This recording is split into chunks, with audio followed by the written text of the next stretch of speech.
ದಾಹವಾದ್ರೂ ಚಂದನವನದ ಕಲಾವಿದರಿಗೆ ನೀರೇ ಕೊಡ್ತಿರ್ಲಿಲ್ವಂತೆ. ಸೆಟ್ನಲ್ಲಿ ಟಾಯ್ಲೆಟ್ ಪ್ಯಾಡ್ಗಳ ವ್ಯವಸ್ಥೆಯೂ ಕೂಡ ಇರಲಿಲ್ಲ. ಈ ಎಲ್ಲ ವಿಚಾರಗಳ ಬಗ್ಗೆಯೂ ಇವತ್ತು ಸಭೆಯಲ್ಲಿ ಚರ್ಚೆಯನ್ನ ಮಾಡಲಾಗಿದೆ ಅಂತ ಹೇಳಿ ಮಹಿಳಾ ಆಯೋಗದ ಅಧ್ಯಕ್ಷೆ ಡಾಕ್ಟರ್ ನಾಗಲಕ್ಷ್ಮಿ ಚೌಧರಿ ಹೇಳಿಕೆಯನ್ನ ಕೊಟ್ಟಿದ್ದಾರೆ. ಕನ್ನಡ ಚಿತ್ರರಂಗದ ಕಲಾವಿದೆಯರ ಜೊತೆ ನಾಗಲಕ್ಷ್ಮಿ ಚೌಧರಿ ಅಧ್ಯಕ್ಷೆ ಮಾತನಾಡಿದ್ದಾರೆ, ಸಭೆಯನ್ನ ಮಾಡಿದ್ದಾರೆ. ಸೆಟ್ನಲ್ಲಿ ಎದುರಿಸ್ತಾ ಇರುವ ಸಮಸ್ಯೆಗಳು, ಭದ್ರತೆ ಬಗ್ಗೆ ಚರ್ಚೆ. ಕಲಾವಿದೆಯರ ಜೊತೆ ಮಾತನಾಡಿ ನಾನು ಸಿಎಂಗೆ ವರದಿಯನ್ನ ಕೊಡ್ತೀನಿ ಅಂತ ಹೇಳಿ ಸಭೆಗೂ ಮುನ್ನ ಡಾಕ್ಟರ್ ನಾಗಲಕ್ಷ್ಮಿ ಚೌಧರಿ ಹೇಳಿಕೆಯನ್ನ ನೀಡಿದ್ದಾರೆ.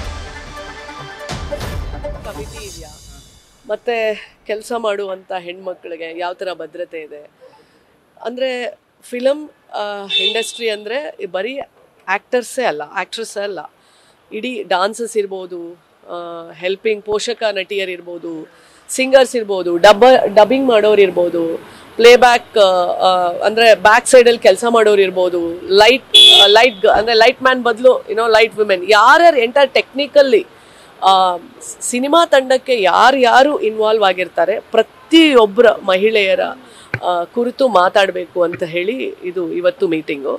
ಆಮೇಲೆ ಎರಡನೇದು, ಇವ್ರು ಯಾವ್ಯಾವ ಥರ ಸವಲತ್ತುಗಳನ್ನ ಕೊಡ್ತಾರೆ, ಇವ್ರದ್ದೇ ಆದಂಥ ಯಾವುದಾದ್ರೂ ಪಾಲಿಸಿ ಇದೆಯಾ, ಯಾವುದಾದ್ರೂ ಹೆಣ್ಮಗಳಿಗೆ ಏನಾದ್ರು ತೊಂದರೆ ಆದರೆ ಯಾವ ಥರ ಅರೇಂಜ್ಮೆಂಟ್ಸ್ ಮಾಡ್ಕೊಂಡಿದ್ದಾರೆ. ಈಗ ಕೆಲವೊಂದು ಕಡೆ ನನಗೆ ಗೊತ್ತಿರೋ ಹಾಗೆ ಈಗ ಕರ್ಕೊಂಡು ಹೋಗ್ತಾರೆ ಏನಕ್ಕೆ ಶೂಟಿಂಗ್ ಕರ್ಕೊಂಡು ಹೋದಾಗ ಅಲ್ಲಿ ಹೆಣ್ಮಗಳಿಗೆ ಟಾಯ್ಲೆಟ್ ಆದರೆ ಹೆಂಗೆ ಅಂದರೆ ಅರ್ಜೆಂಟ್ ಆದರೆ ಕೆಲವೊಂದು ಕಡೆ ನೀರೇ ಕುಡಿಬೇಡ ಅಂತಾರಂತೆ, ಟಾಯ್ಲೆಟ್ಸ್ಗೆ ಹೋಗ್ತಾ ಇರ್ತೀವಿ ಅಂತೇಳಿ. ಆಮೇಲೆ ನಮ್ಮದು ನಾರ್ಮಲ್ ಮೆನ್ಸ್ಟ್ರುಯೇಷನ್ ಪೀರಿಯಡ್ಸ್ ಪ್ರತಿ ತಿಂಗಳು ಇದಾದಾಗ ಅಲ್ಲಿ ಪ್ಯಾಡ್ಸ್ ವ್ಯವಸ್ಥೆ ಆಗಲಿ, ಬಾತ್ರೂಮ್ ವ್ಯವಸ್ಥೆ ಆಗಲಿ, ಒಂದೇ ಪ್ಯಾಡಲ್ಲಿ ಇಡೀ ದಿನ ಇರುವಂಥ ಸ್ಥಿತಿಗಳು ಇರ್ತಾವಂತೆ.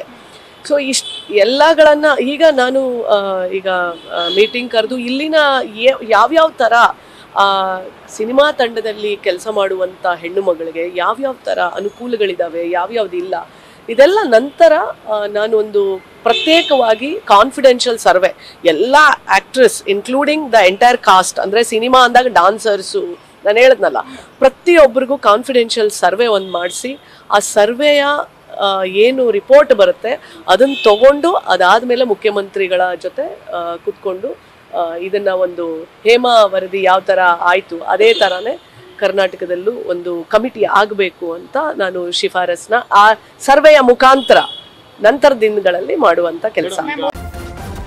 ನ್ಯೂಸ್ ಫಸ್ಟ್ ನಿರ್ಭೀತಿಯಿಂದ ನಿಮ್ಮ ಪರವಾಗಿ.